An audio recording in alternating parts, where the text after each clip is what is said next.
10 p.m. on the 20th day of April. Longitude 47 degrees east, latitude 10 degrees south. Depth 80 feet below the level of the sea. This is the coral jungle.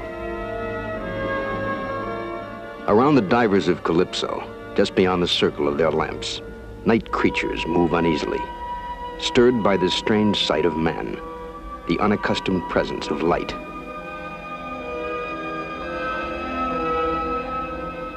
Undersea explorers enter a well-ordered universe, seeking to learn its secrets, to observe and record its life, the strange, the beautiful, the tranquil, and the savage.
Today, we begin a program of experimentation and exploration around a coral reef.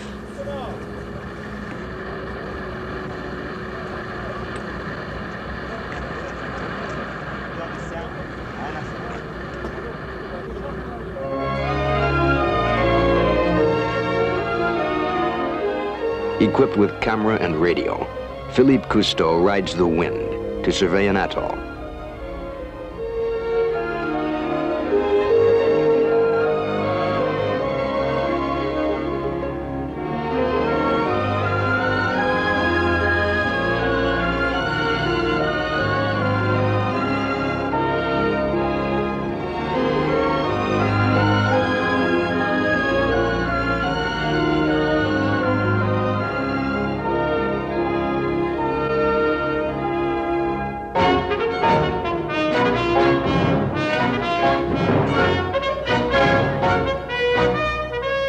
From the balloon, Philippe reports that there appears to be a dangerously narrow entrance through the fringing reef into a perfect lagoon. Calypso steams for the slot.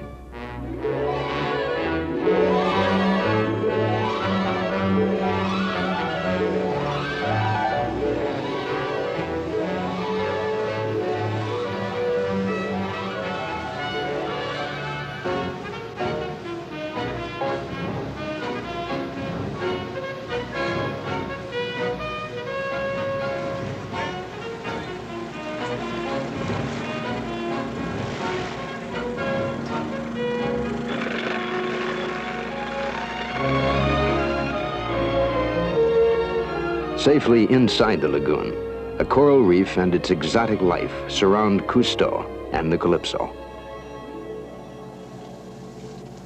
Over a century ago, Charles Darwin peered into the waters of a reef, longing to observe the incredible variety of life below. But only recently, diving scientists have begun solving the riddles that confronted Darwin, bringing understanding of the coral world and the full dimension of its spectacle.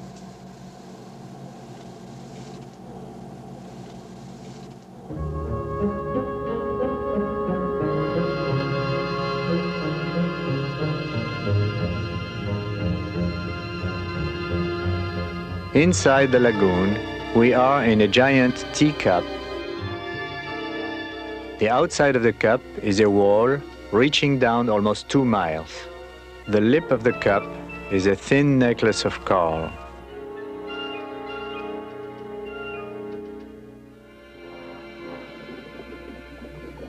Our first dive in a world so physically striking overwhelms our senses. We are no more explorers, but children in a store filled with surprises. We stop at random to look at the busy traffic in the crowded cities.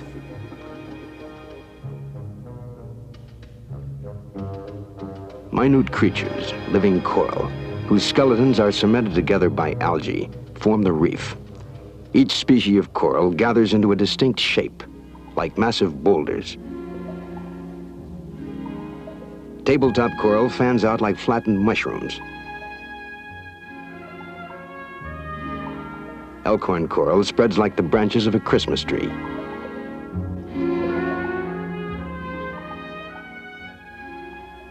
The brilliant pastels that entrance the eye come from encrusting layers of orange, brown, or red calcareous algae.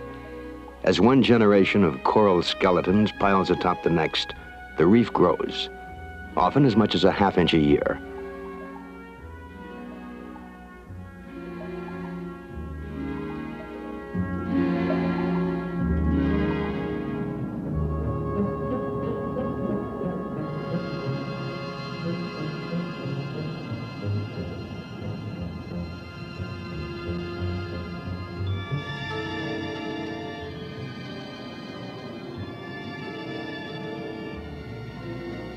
The reef is solid, capable of withstanding enormous pressure.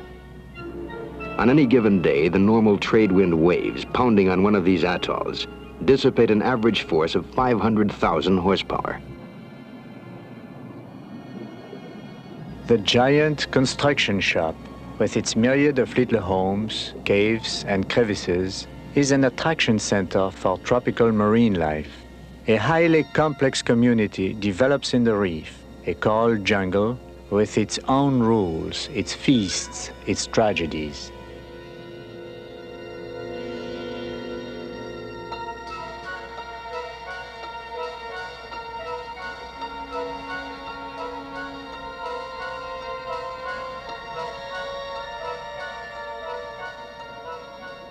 By chance, a fish is born with some special quality, like coloration, speed, size, shape, that thwarts a predator.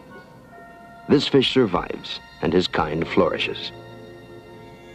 Around the reef, a delicate balance has been struck by all inhabitants.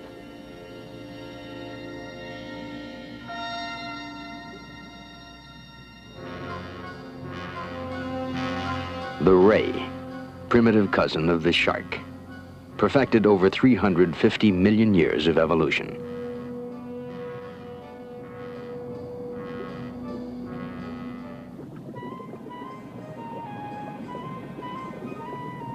Suddenly discovered in daytime, the night-walking sea slug's frantic race for shelter becomes an incredibly graceful dance.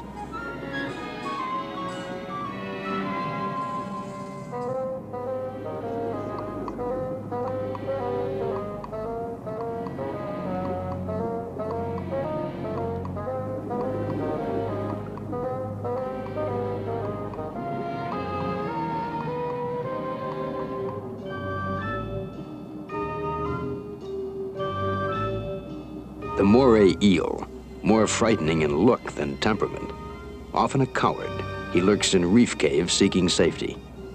Because of the manner in which they have evolved, all creatures find themselves special places, and there they thrive.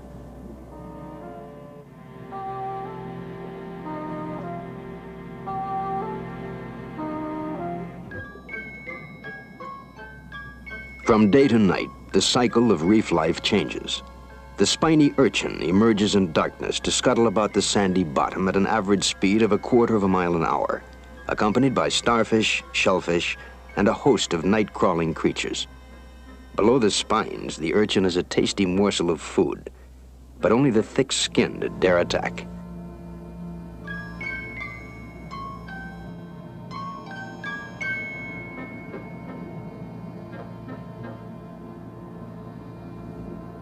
Damselfish take shelter in the needle forest of the urchin's back. At the first sign of danger, a lurking predator, they run for cover. The damsels are no trouble to the urchin, nor does he bother with them. The little fish have found a sympathetic host, and even when the spiny creatures gather in large flocks, each damsel seems to know its own urchin.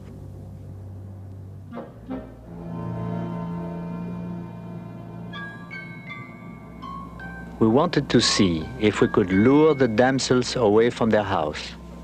Trapping urchins in a plastic globe created chaos among the fish.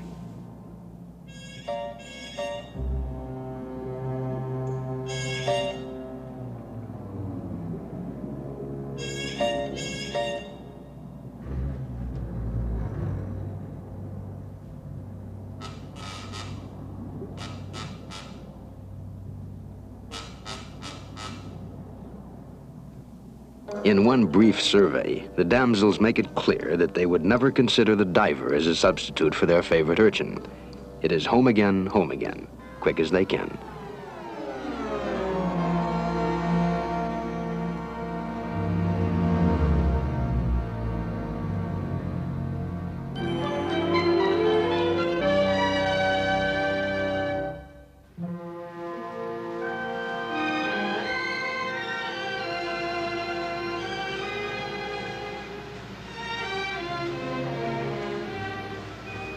It was on the 1st of March that we met Maldives Islanders at work on a coral reef.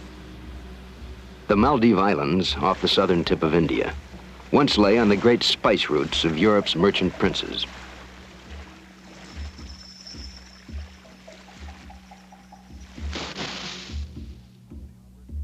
The islanders have only one source of construction material, their own fringing reef.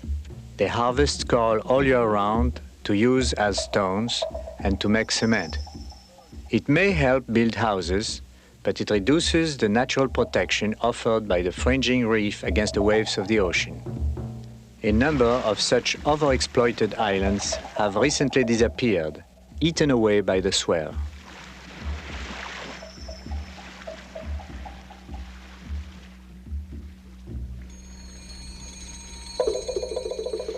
But it is not only man whose way of life destroys coral. Herds of bumphead parrotfish, looking very much like cattle, graze off the reef itself. Living coral is the food these fish prefer.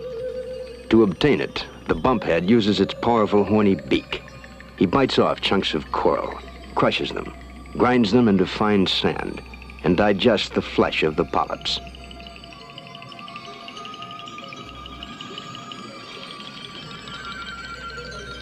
The bumphead excretes the remaining sand. A single fish is estimated to produce 5 tons of sand a year.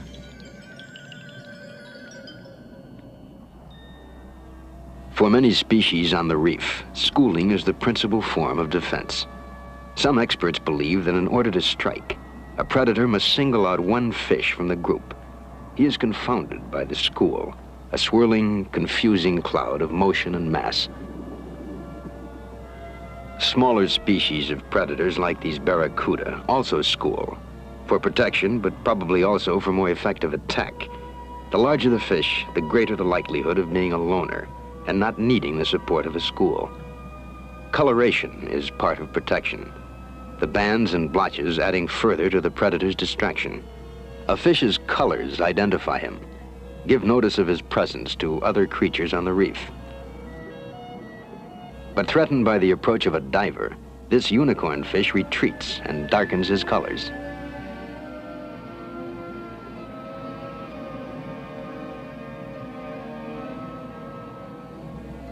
Still sought out, he flees, less conspicuous than he was before. A school moves with uncanny precision, turning and flowing like a creature with a single brain.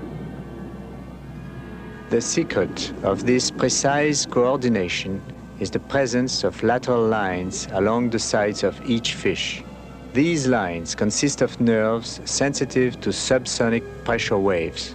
A movement yards away from the school is instantly detected by each of the fish.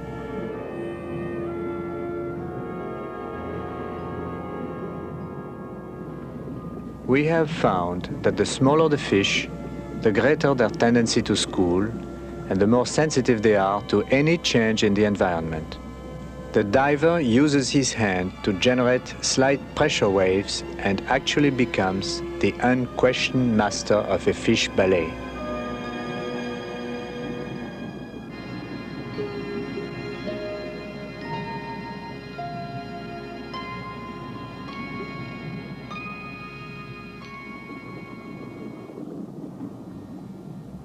But schooling is only one form of protection from predators. The porcupine fish possesses another. His spikes are in themselves formidable, but at the first sign of danger, the porcupine inflates himself with water.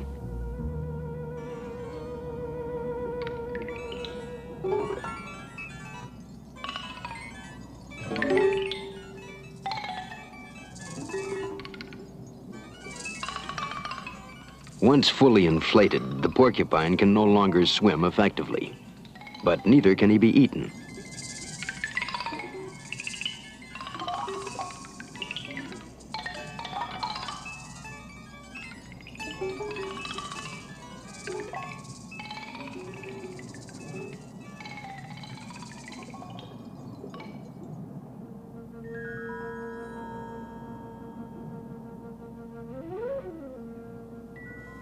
Beautiful sea anemones are often called poison ivy of the sea. They are living animals whose sticky tentacles are poisonous. They sting, inflicting severe pain, and can even paralyze fish the size of a sardine. One tiny creature, the clownfish, enjoys complete immunity from the anemone and lives in close association with it.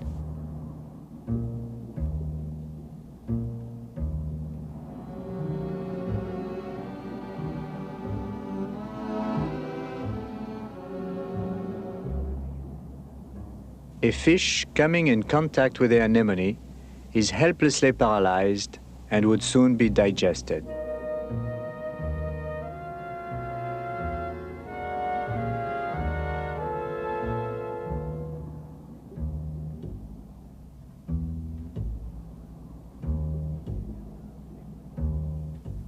Bernard liberates the fish. But since he was stung, his behavior is not quite normal. Predators become aware of his weakness and immediately take advantage of an easy prey. No mercy is the law of the jungle.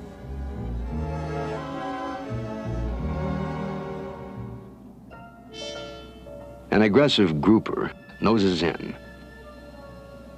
But the clownfish are safe from this intrusion, for even the grouper will not risk the anemone.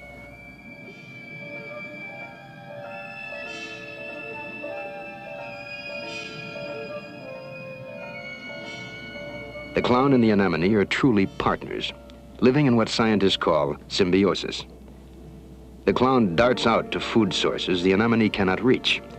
It feeds itself until its hunger is sated. But then it does fulfill its part of the symbiosis by bringing food back to the anemone.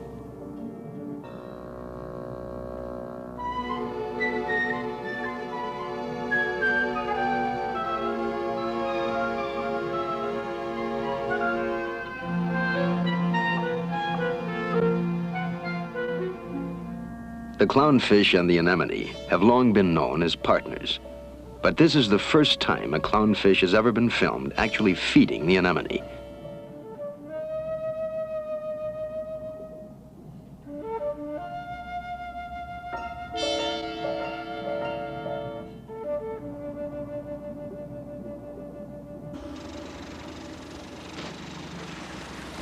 June 13th. We are going to try a test with a friendly grouper.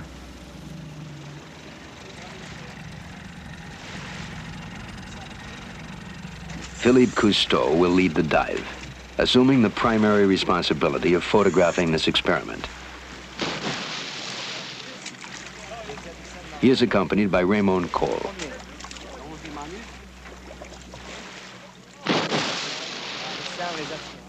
Many of the sedentary reef fish have conquered a vital space around their home and consider it to be their property. There have been successful attempts to prove this theory in laboratory aquariums, but to observe it in the uncontrolled environment of a reef, a simple device must be used. A mirror is something unprecedented in the undersea world. It can be used to set off an unusual reaction in a fish, particularly a gentle and lethargic grouper. This rock cave is the territory of our grouper. Confronted with this strange invader, the mirror image of himself, the grouper's instincts impel him to maintain the territory he has staked out.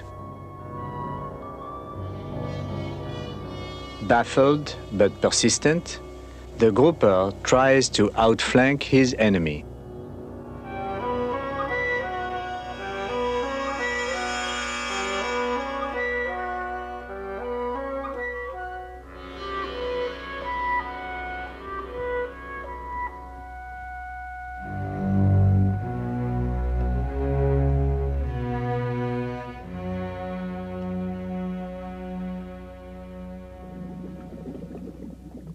To increase the threat around the borders of the grouper, a series of 4 mirrors is installed, creating a menacing variation on the amusement park attraction.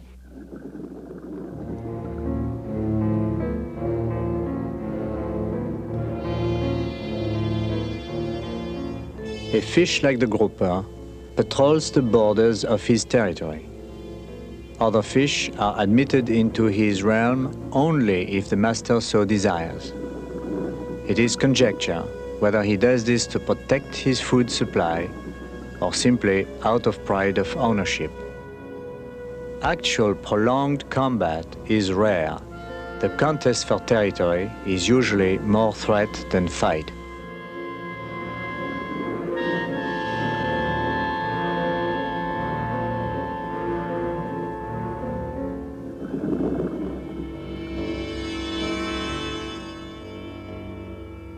Assessing the situation, the grouper now takes the only course of action allowed by its instincts.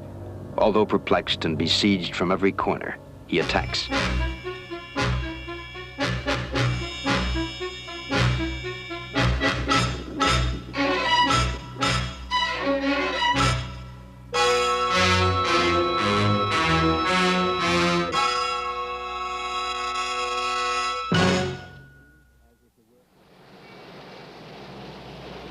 July 12th, 4 months at sea, and it seems as if the work has just begun.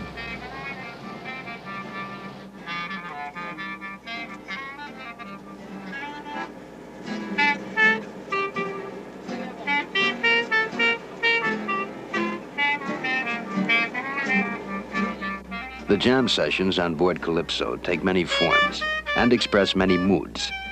Among the men, there are separate musical groups: a classical string quartet, a rock and roll band, and a group that plays modern jazz.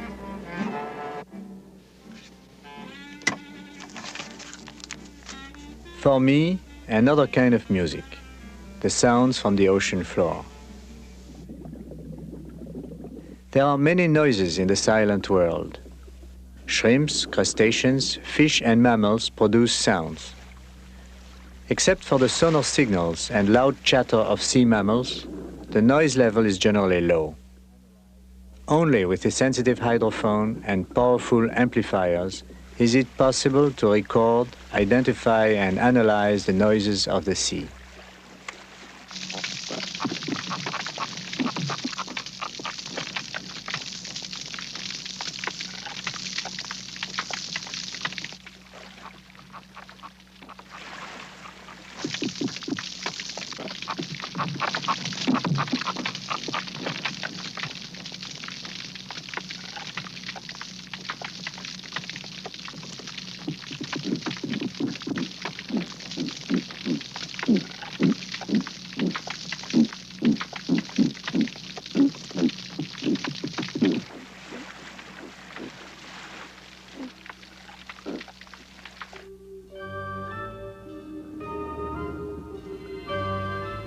With specialized equipment, not only sounds, but sights too can be recorded in their most minute detail.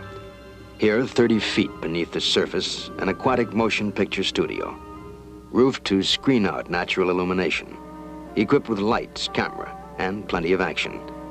It is called macrophotography, the close-up study of a seemingly empty plot of land on the ocean floor that with time and patience yields a wealth of hidden animal life. Motion picture producers beneath the sea. They share one problem with filmmakers the world over. The stage is set, the camera is ready, but all must wait for the arrival of the actors.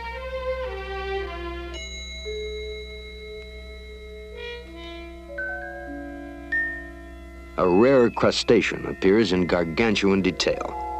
Its eyes set on separate swivels. They shut out excessive light through a unique internal system resembling Venetian blinds.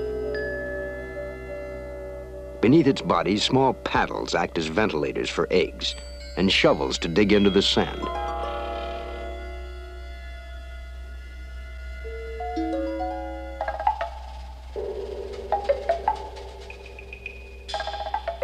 For many years, I have been mystified at the sight of tiny volcanoes on the ocean floor. Before this voyage, we have never been able to discover what causes them.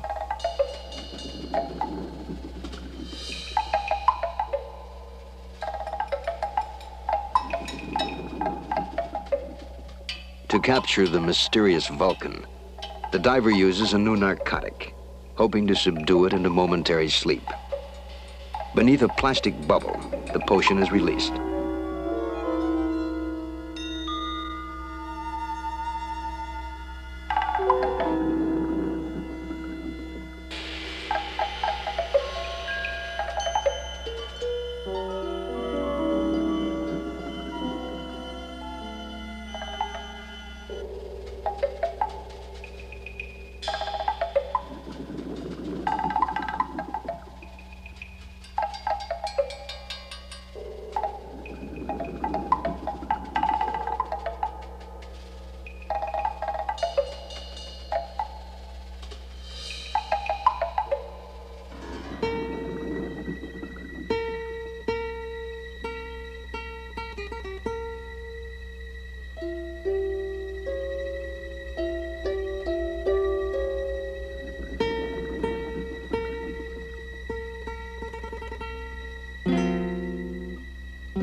Recording this creature on film was a moment of good fun. At long last, we have learned that Mephistopheles is a 2-inch mantis shrimp.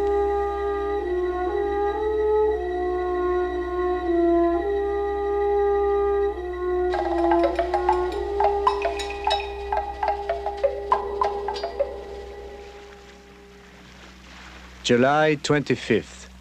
A report that there is a nesting triggerfish below starts some unusual preparations on board. Bernard is fortified with tape and burlap, arming himself much like a gladiator going into battle. Voila. In this world of coral, weakness means death. The species that is flawed soon dies out. The weak and the uncautious will be eaten. Among the creatures of the sea, courage is a common commodity. To the triggerfish, barely 15 inches long, it comes most strongly during spawning season, when the mother is left to keep water flowing on her eggs and guard them from intruders. During this time, all who come close to her eggs, whether large or small, must be aware of her fury.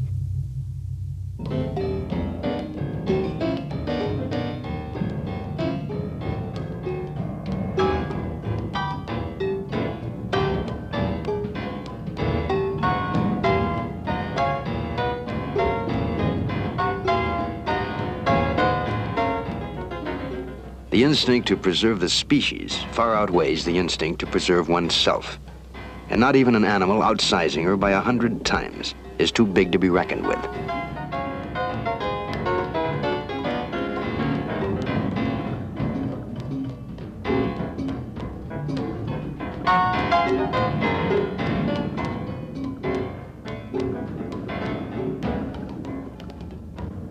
For all her dedication, only a small number of the thousands of offspring will survive.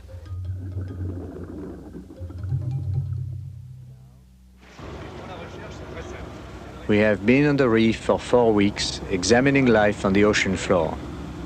Now, to set up a new experiment in fish behavior, we must collect living samples.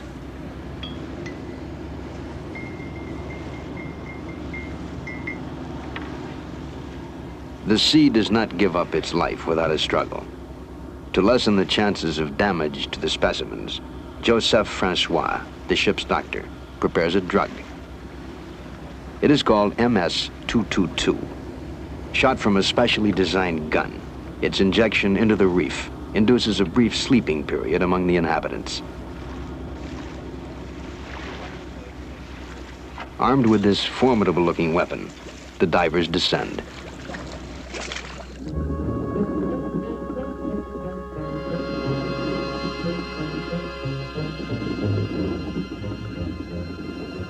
They carry with them the Cousteau-designed bubble trap. Made of sealed plastic, it has a one-way entrance. Perfect for containment in water or on land. Unequaled for observing specimens of living aquatic life.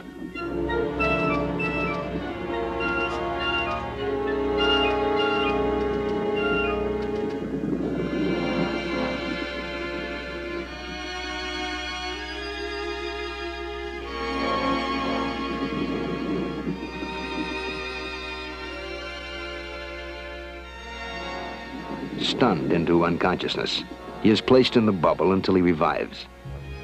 And the harvest continues. A familiar friend, the clownfish, is the most puzzled. For the first time, his formidable companion, the sea anemone, cannot protect him from danger.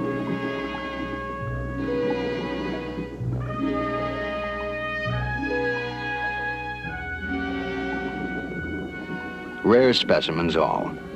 In any square yard of ocean bottom thrives animal life valued in the hundreds of dollars to fish fanciers the world over.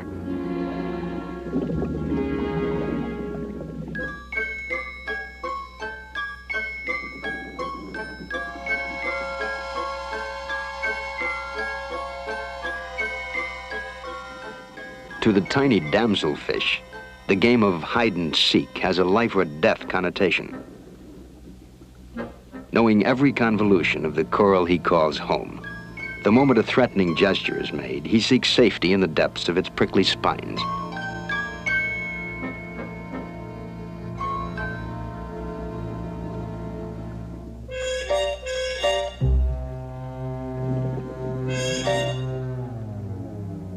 To predator and curiosity seeker alike, this protection is infallible.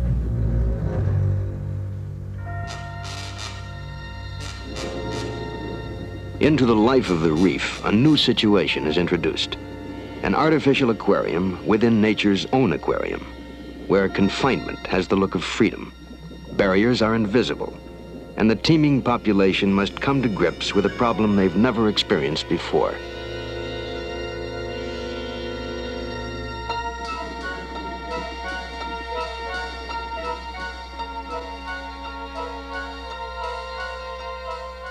Interestingly, the first to come to their aid are members of the same species, sensing trouble through the erratic swimming behavior of their imprisoned companions.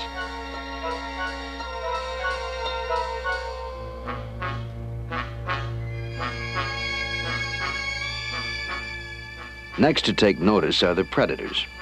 Merely curious at first, they become excited by the panicky behavior within the bubble, and their mood changes to attack.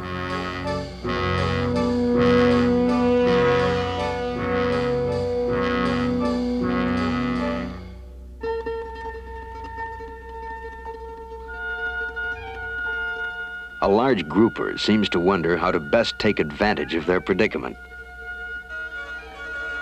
The grouper recognizes that the fish in the bubble are acting strangely. In the coral reef, this is equal to a death sentence. At the first sign of unusual behavior in a fish, he will be eliminated. The look of the fish in the bubble says they are in trouble. Therefore, they are fair game.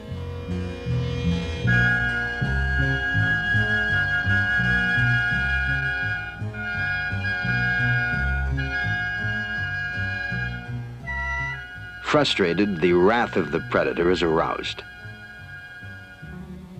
Breaking a bubble loose from its mooring, the grouper engages in an angry game of football.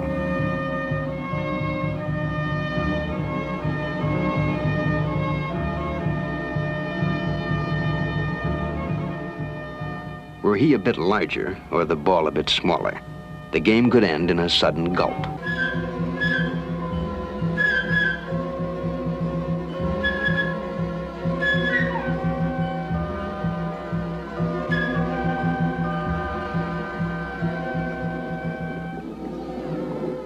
When they are finally released unharmed, the fish will find safety once again in the protecting arms of the reef.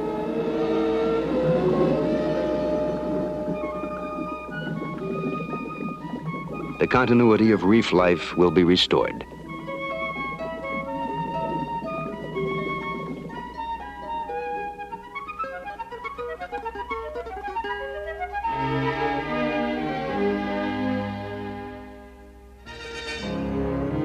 August the 1st.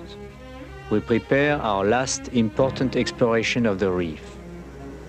Years ago, Darwin looked at the same kind of atoll from above and speculated about its origin. At first, a great volcano stood in this place. Along its sloping sides, coral began building a fringing reef, creating a circle around the island. As the volcano slowly sank into the ocean, the reef continued to grow. Inside the ring, a shallow lagoon was formed as sand and coral debris filled the area around the subsiding mountain top. Falco leads the team of deep divers on the journey toward the bottom of the reef. 150 feet is the normal working limit for divers breathing air. Further down, the diver's mind becomes confused by what is called nitrogen narcosis, making professional work a hazardous procedure, and amateur diving a foolhardy escapade.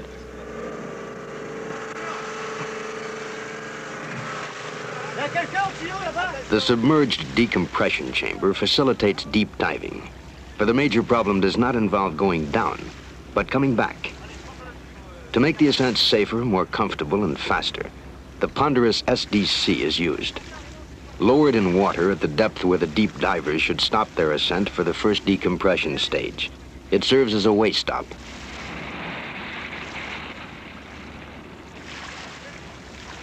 Delois, the cameraman, Undersea, and Falco will be using a helium-oxygen mixture to avoid deadly narcosis while working at 200 or even 300 feet of depth.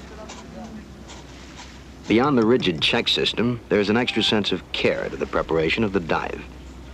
The helium-oxygen mixture goes into an extra-large tank block, twice as cumbersome as the streamlined Calypso backpacks.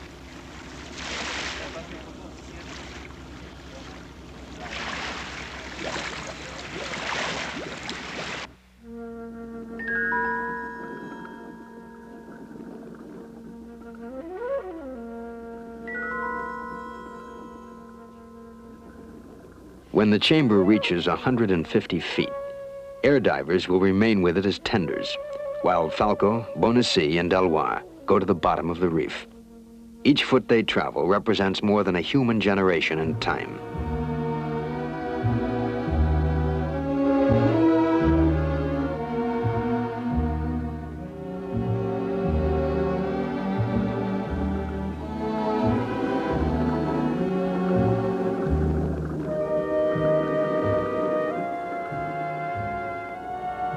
At almost 300 feet, Falco discovers a cave.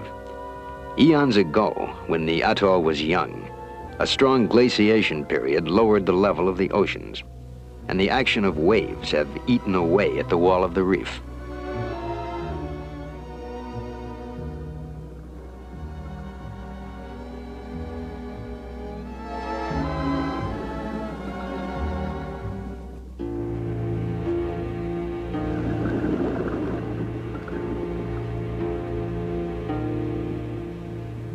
The study of living animals in the reef holds endless surprises. But it is here, as we attempt to trace the fundamental physical history of the atoll, that my imagination is really challenged. Secrets compressed in coral across millions of years may be learned when we analyze the samples. Pulsations of the oceans through glaciation periods will be accurately dated. Helping sketch a living picture of Earth in its earliest days is the tantalizing prospect before us.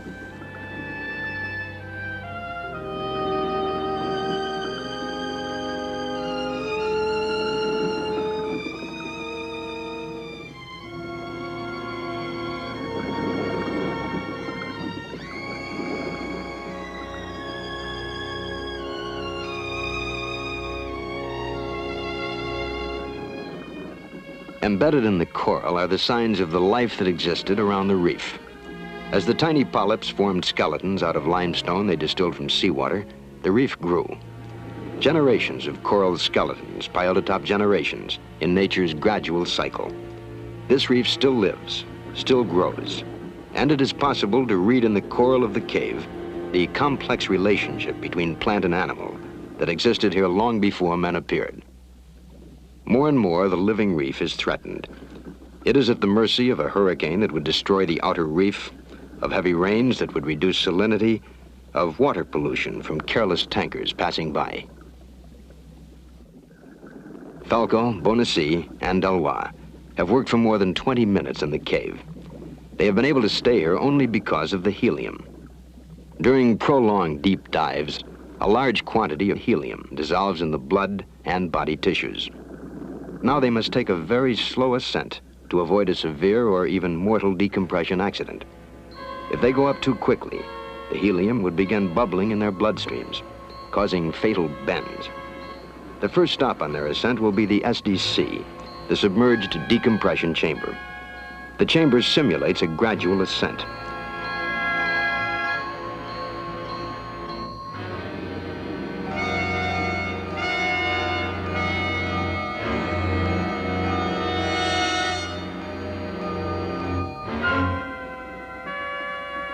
There is one last difficult procedure to be accomplished. The narrow interior of the decompression chamber is too small to accommodate the men and their bulky tank packs. The yellow helmeted air divers stand by to help, while the deep divers shed their tanks. With the tanks in place on the side of the chamber, the divers take one last long breath of helium and swim for the compressed safety of the chamber.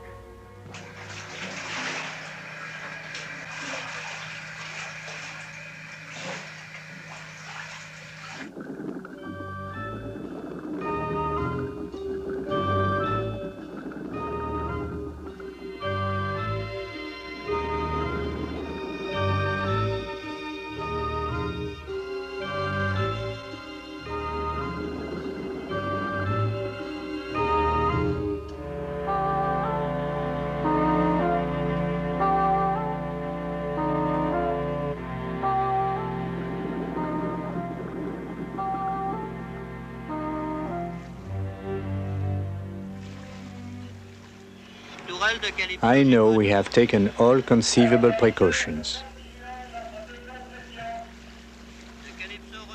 But a cable may snap, a valve may leak, with the life of 3 men committed to the mechanism. It is at times like these that I worry most about the men of my team.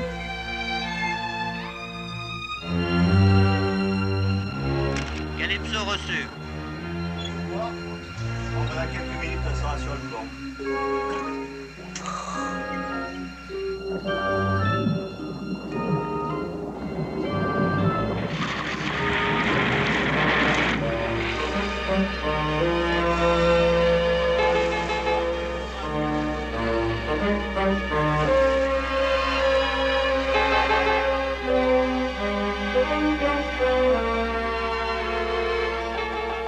Once the 3-ton chamber is on deck, the worst is over. Decompression will last 1 hour and 40 minutes. Just 20 years ago, this almost routine venture would have been looked upon as a miracle.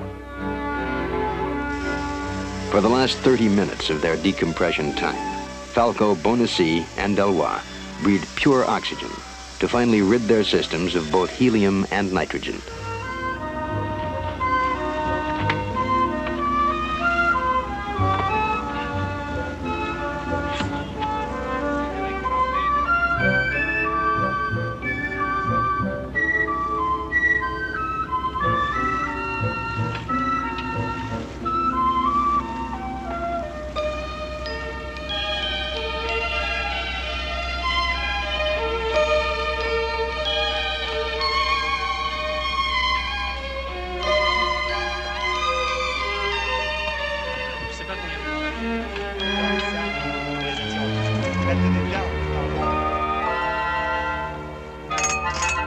It is August the 8th, 4 months since Calypso arrived at the atoll. Always, we leave a coral reef with regret. The cathedral of stone lacework below is a precious container of beauty, and we have done our best not to disturb the delicate balance of life within it. Millions of years ago, a volcanic island stood proudly here, covered with forests and loud with birdsong. It slowly sank deep into the ocean. Today, the bustling coral jungle is a fragile memorial to a long-lost paradise.